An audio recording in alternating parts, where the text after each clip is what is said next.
yay, I was able to get this formatted properly again. So to check out lessons, you just have to go down. So for example, here is one of the first lessons that I did. So you can see here at the top is the link to the lesson for the Common Sense Media website. And these are the two links and websites that I recommended to use for the online field trips. These are the big ideas.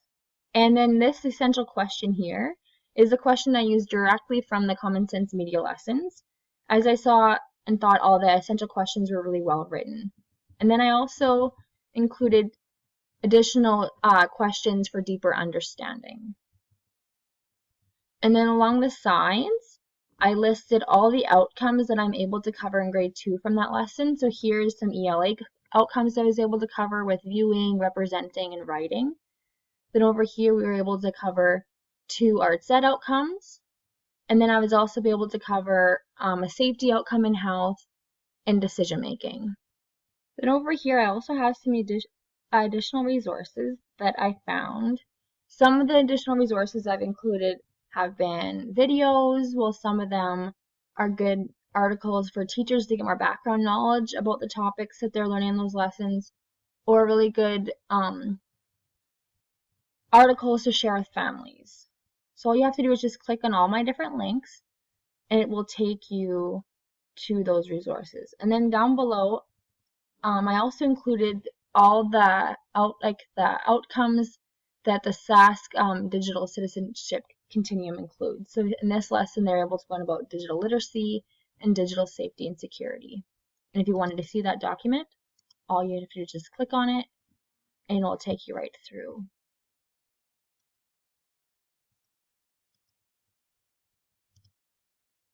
So for this one, for the digital literacy in this lesson, students are able to navigate appropriate websites as provided by the teacher. And then for safety and security, understanding that when they're approached by someone they don't know or trust, they need to talk to a trusted adult. And then, so this one was if they did the field trip to the Modern Art and the Contemporary Art Museum. And this one is if my students went to the San Diego Zoo. So in this lesson, we are able to cover some science outcomes to do with animals when they went to the zoo. And also a social studies outcome talking about natural environment. So all the lessons for Unit 1 are here. So here's the ABC searching lesson, Keep It Private lesson, My Creative Work lesson, and then the last one, Sending Email lesson. Also, this first unit, I was able to complete all those lessons. So here I've also included the links to my blog that talks about my reflections, what we did with each lesson and how it went. At the top there, if you clicked, it'll take you right to that lesson plan. So here, My Creative Work lesson, you can see here, these are the key things that students are going to be able to do, the questions, and here's some additional resources that you're able to do. So it's very, very, very hands-on and friendly. So for example, even that very first lesson, Going Places Safely, they have videos that they've included for this lesson, and all the videos and all the worksheets, or there's tips that you can send to parents and more additional information for you, all right here. So I thought this is very hands-on and friendly website, and I definitely recommend you all checking it out.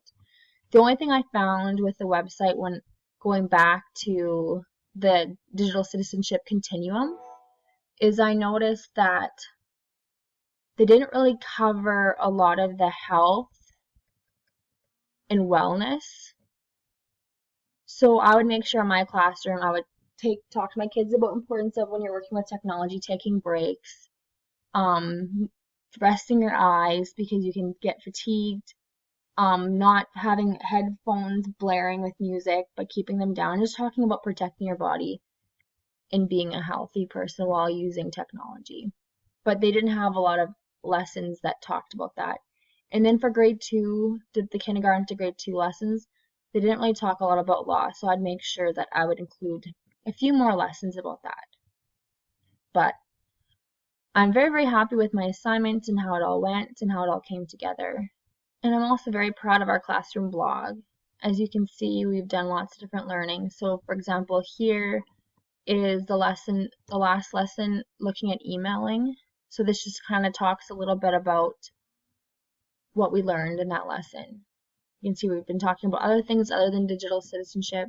This was a lesson talking about privacy, and you can see the different ideas that my students came up with for creating usernames. So Secret Agent 1 said you could use Pete the Cat 16, Corn on the Cob, Elsa 13, because we talked about you could use usernames for your favorite foods, favorite characters, favorite number. So I was very, very proud of all my students. And they're already really starting to grasp and have some understanding of how to be safe when interacting in online spaces. And I've been really using lots of different pictures and adding in some videos to try and make it a fun and interactive space for our students to visit. You can also click along the side